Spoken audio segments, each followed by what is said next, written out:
Hey, what's going on, everybody? This is Justin Wolf from Wolf Customs.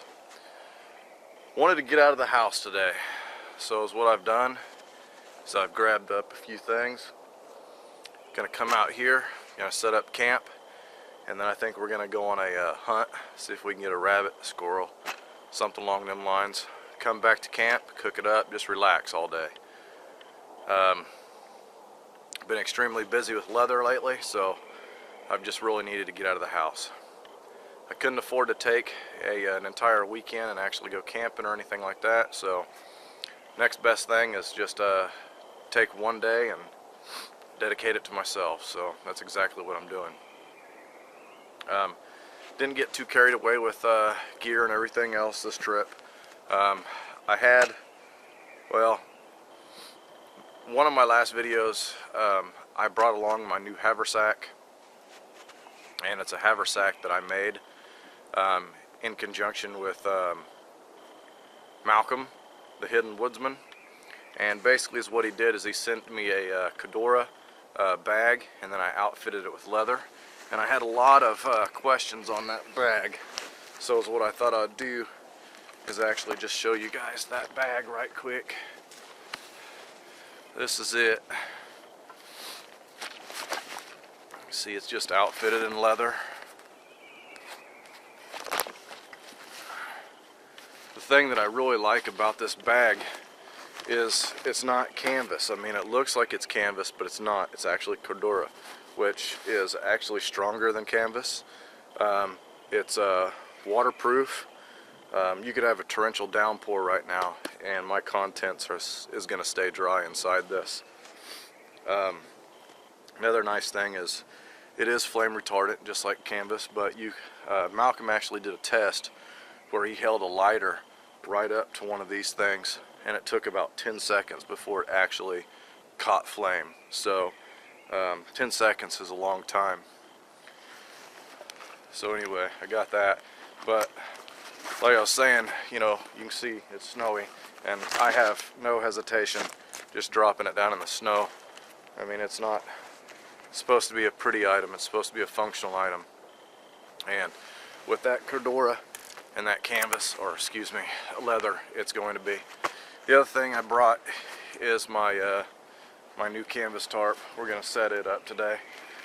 It has been treated with a coat of Nikwax and a coat of Canvac. Now, I did some small tests where I put some water on it to see if it'd soak through, and it never did. So far it seems like it's going to hold up well, but like I said, I haven't actually had it in a torrential downpour or anything like that yet, so I don't really know. Now, if it does hold up, then that's going to make the fact that this thing stinks really bad a little easier to swallow. That Canvac smells horrible, okay, and this has been sitting for a week now, and I can still smell it. So I'm a little disappointed in the way that stuff came out smelling, but hopefully once I get it over some fire and everything else, the smoke can get in there, clean that smell out. We'll see. But anyway, let me get set up real quick, and we'll get this shelter up.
Now when I go setting up this ridge line right here, I'm actually going to put it just under my armpit height.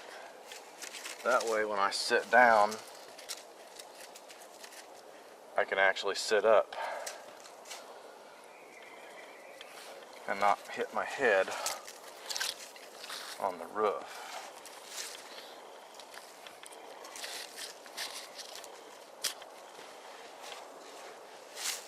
So I come in here and I can see that that's just underneath my armpit, and that's exactly what I want.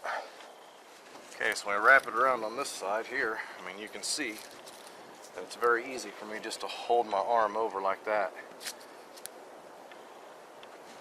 And that's about the right height.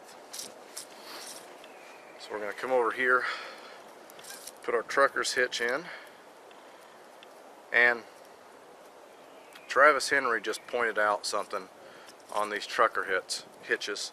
And I'm going to go ahead and do the exact same thing, just in case anybody missed his video.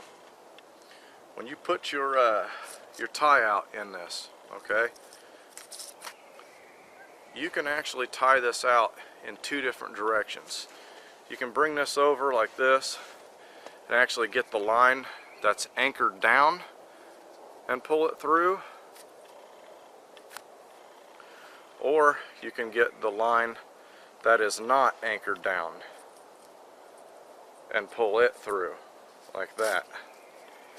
Now, the reason I'm pointing this out, and the reason Travis pointed it out, is let's say that you get it and you bring it in from the side that has been anchored down. Okay? Now when I wrap this around my tree and go to cinch it down, you can see that my slip knot wants to slide up and jam right against my line. We don't want that. Because what you want to do is whatever side you have this anchored onto, okay, you want to pull your line through your loop from the other end, the end that is not anchored down, okay? So now when you run your line through, it will not cinch down on the loop. It will stay, okay?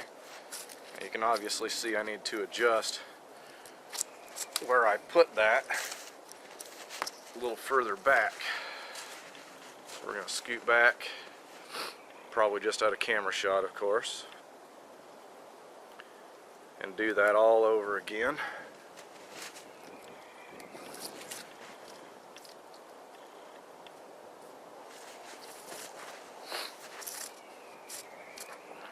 And then you can see that that loop is not cinching down as I pull that over at all, which is exactly what we want. Okay, I was a little concerned that you may not have been able to see exactly what it was that I was talking about. Okay, so this direction here, that's the direction that I'm anchored off at my tree right now. So when I create my loop here, okay, I can actually pull this side through to create that loop. That is not what you want to do, because when you feed this end through,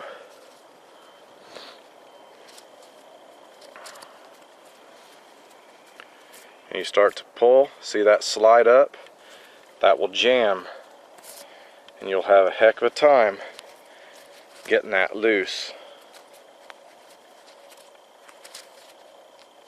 Trust me, I know that because I've been there. So, when you do this, you want to get your line from this direction, the end that has not been tied off on or anchored down to. So now when you create that loop,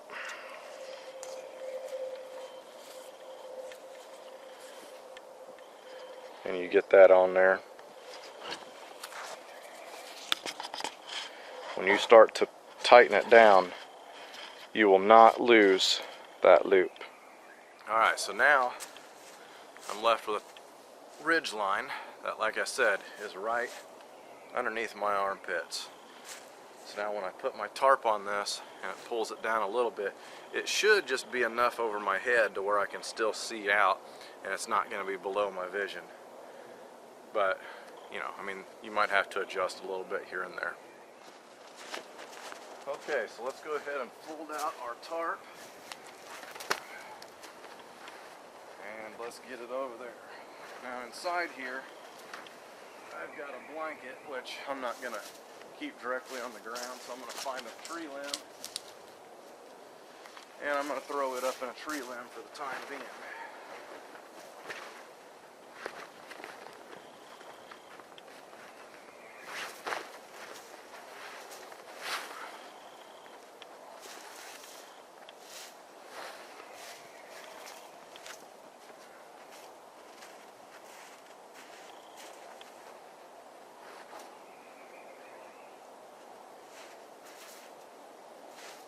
Basically, my tarp has a lot of tie outs on it and anchor points. You can see that here's my top, and then my next anchor point is right here. So I'm going to fold this over, okay, until I'm right here at this first anchor point. I'm going to do the exact same thing on that side there. And that's what I'm going to do, is I'm going to go ahead and put a piece of paracord here, okay? And then I'm going to anchor it down to the tree with another trucker's hitch.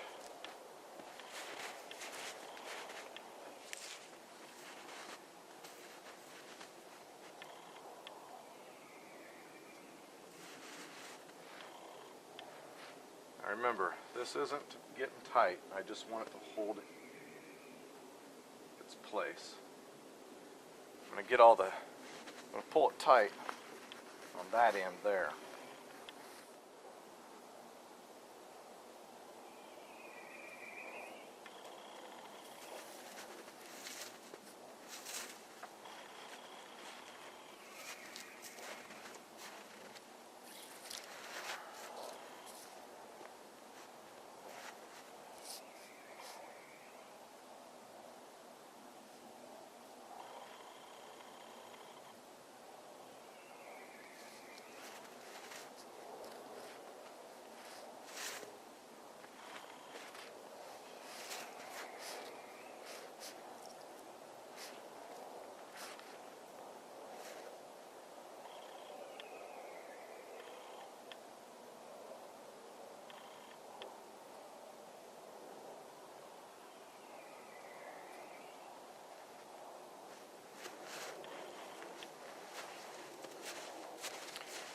Now I can go back and I can take a look at that side there and see if I want to adjust it at all, but it should have pulled it tight when I pulled this tight, so there really shouldn't be any need to do that. Okay, so the next thing I'm going to do is I'm going to come over here to the side, and I'm just actually going to grab the loop that's closest to the ground here, and I'm going to pull my tarp back to where it's, you know, the back of my tarp is roughly at a 45-degree angle. And I'm going to stake it right down here on the ground.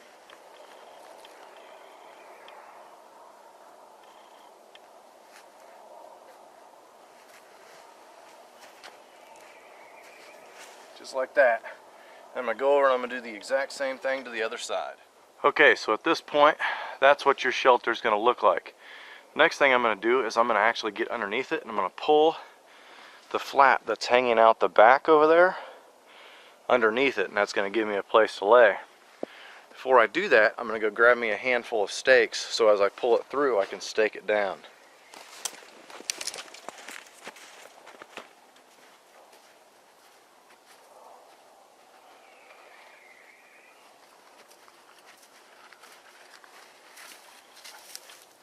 Of course, you're also wanting to look out for anything that's going to be on the ground that can poke a hole through your tarp as well.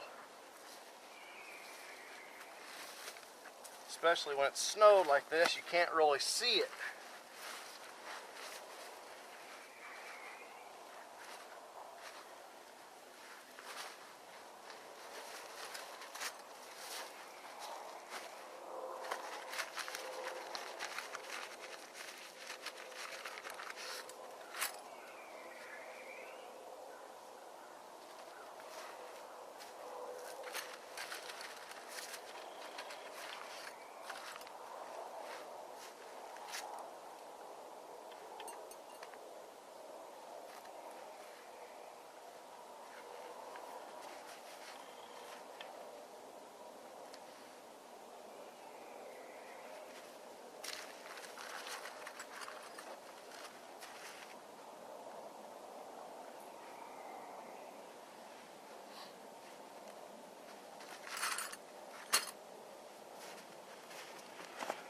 Now by doing that, is what I've got is I've got a moisture barrier now, okay?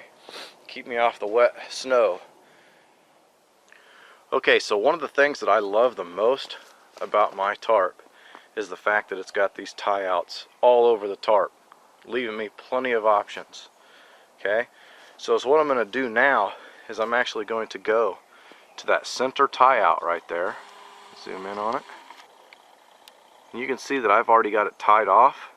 And I'm just going to string a piece of paracord through that and pull that back out just a little bit and open up some room. Okay, basically, is what this is for, is actually when you want to splice two pieces of rope or paracord or whatever it is together to make a very strong knot, but to make an easy knot to pull out.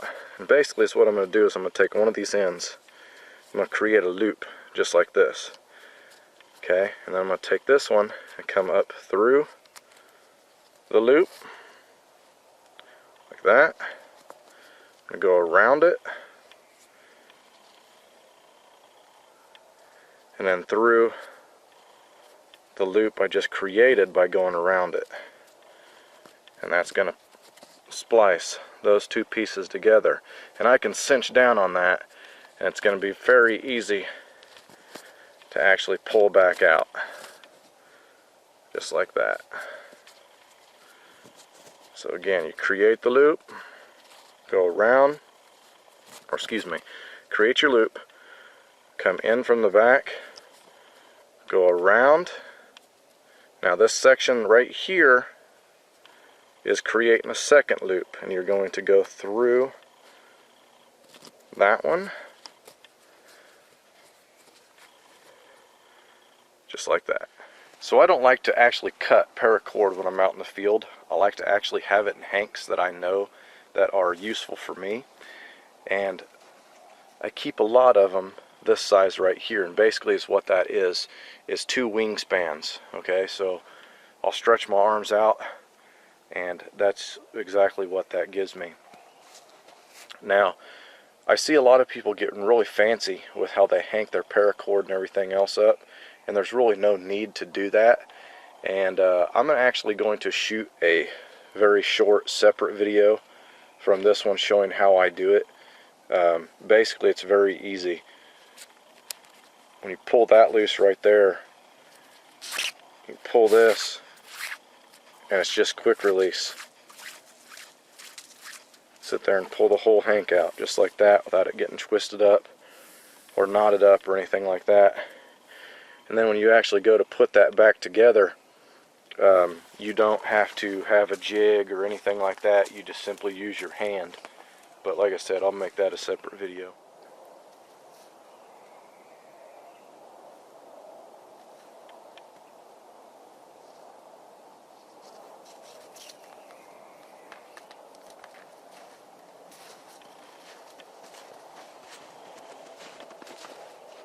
Now if you look, you can actually see by pulling out that back, it's actually opened up a good amount of room.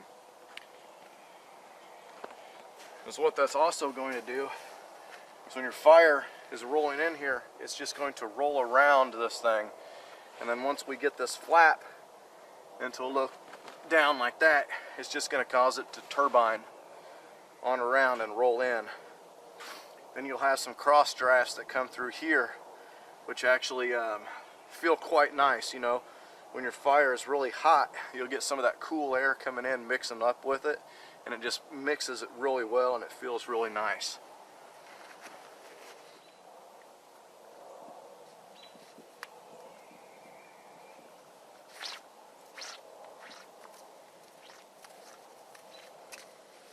Okay, so what I've done is I've just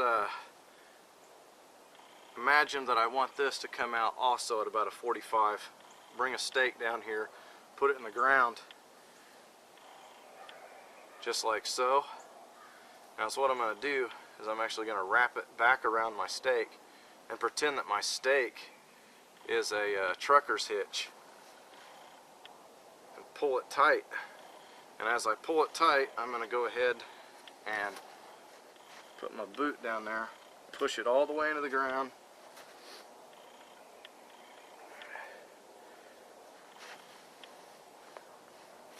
we can tie it off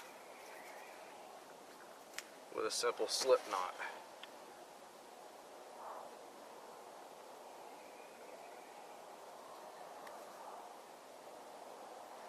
Just like that. Okay, so we've staked off both corners, and then I just ran a separate small little ridge line right through here, using the exact same techniques as all the other points.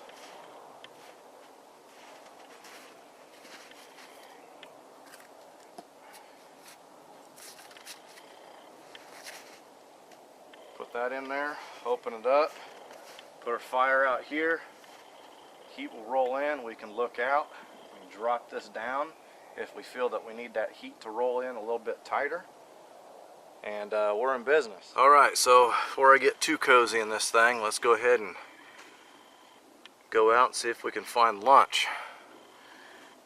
All I've got with me is my Winchester 22. I thought about bringing my shotgun, but I prefer a 22 when it comes to small game. But the reason I contemplated bringing my shotgun is because, well, everybody knows that right now 22 shells are considered gold apparently, so won't be taking any shots unless I know it's a sure deal. You know, the truth of the matter is right now it's a pretty bitter cold, so you know, the animals are not out moving around a lot. You know, like the sun, if the sun was shining, the squirrels would be out in full force and everything else. But right now, everything's huddled up, just trying to stay warm.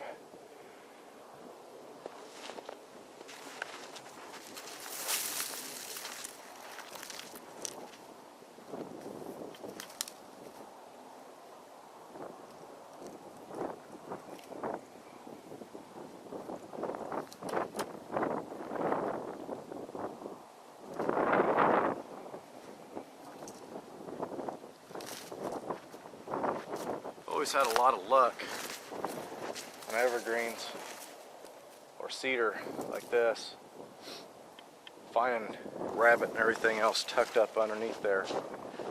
Easy shot, so I always kind of investigate those spots just a little bit, see if I can find anything.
Okay, and at times if you just kind of stop and you just kind of look around, you'll see something present itself. This little squirrel was here. He was just hanging tight. I was actually kind of surprised to see him in the position that he was. Usually they'll hug the back side of the tree when they see somebody moving around, but I must have taken him by surprise. Either way, good clean shot right in the chest cavity.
Okay, let's go ahead and let's field dress this guy, get him all skinned up, and let's get him on the fire.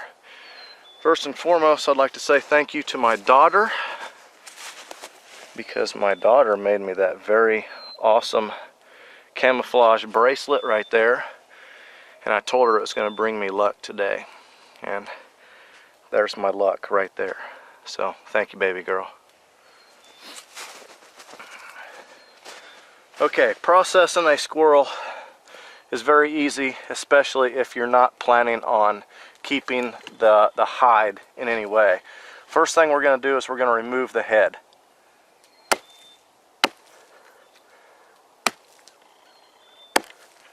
Maybe, if I can get a good, clean shot. And the legs.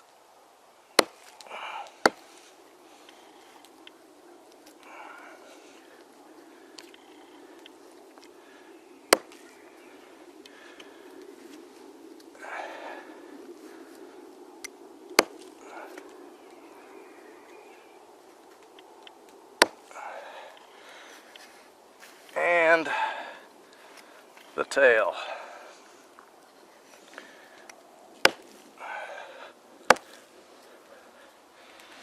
Okay, right somewhere in the middle of its back, you're going to come in and you're just going to make a slit.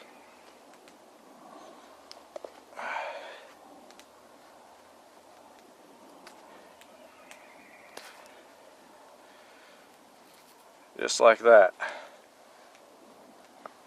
Because what that is going to allow you to do is going to allow you to grab from both directions of this guy, just like this, and you can pull him right out of his skin, or right out of his fur.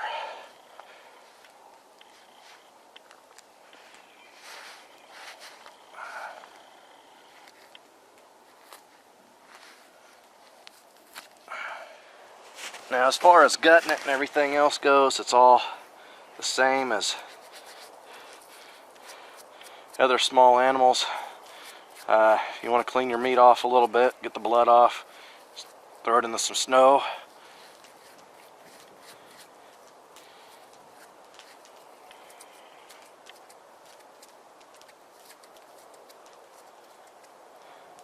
Take it over to the fire.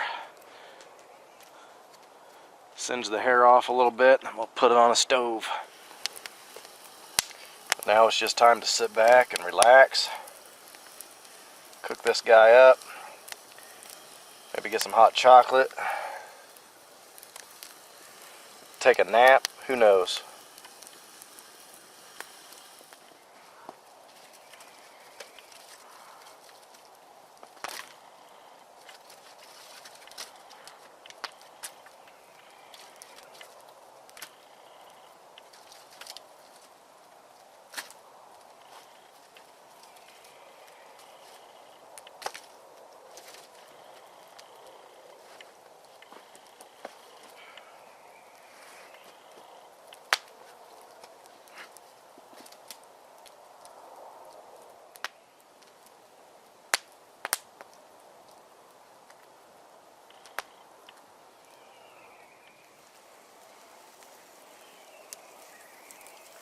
Guys, a couple pieces of my squirrel is actually done. The other two back legs are still on the burner. These front legs are done now. Never had squirrel. Squirrel's real chewy, real stringy. But pretty tasty. Dang, that fire's hot.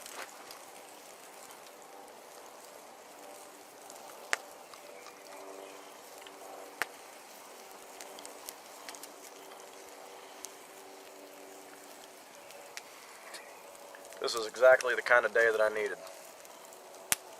Just to get out, get away from the hustle and bustle of the leather.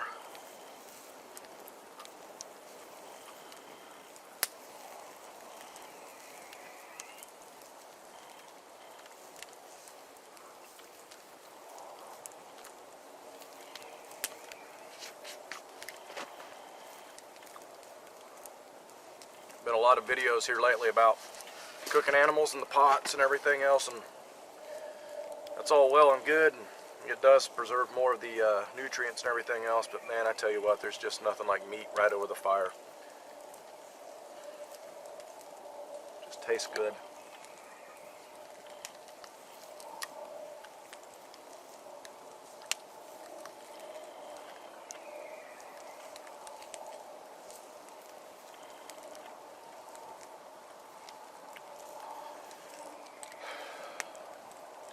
Well, I hope you guys have enjoyed coming along with me today.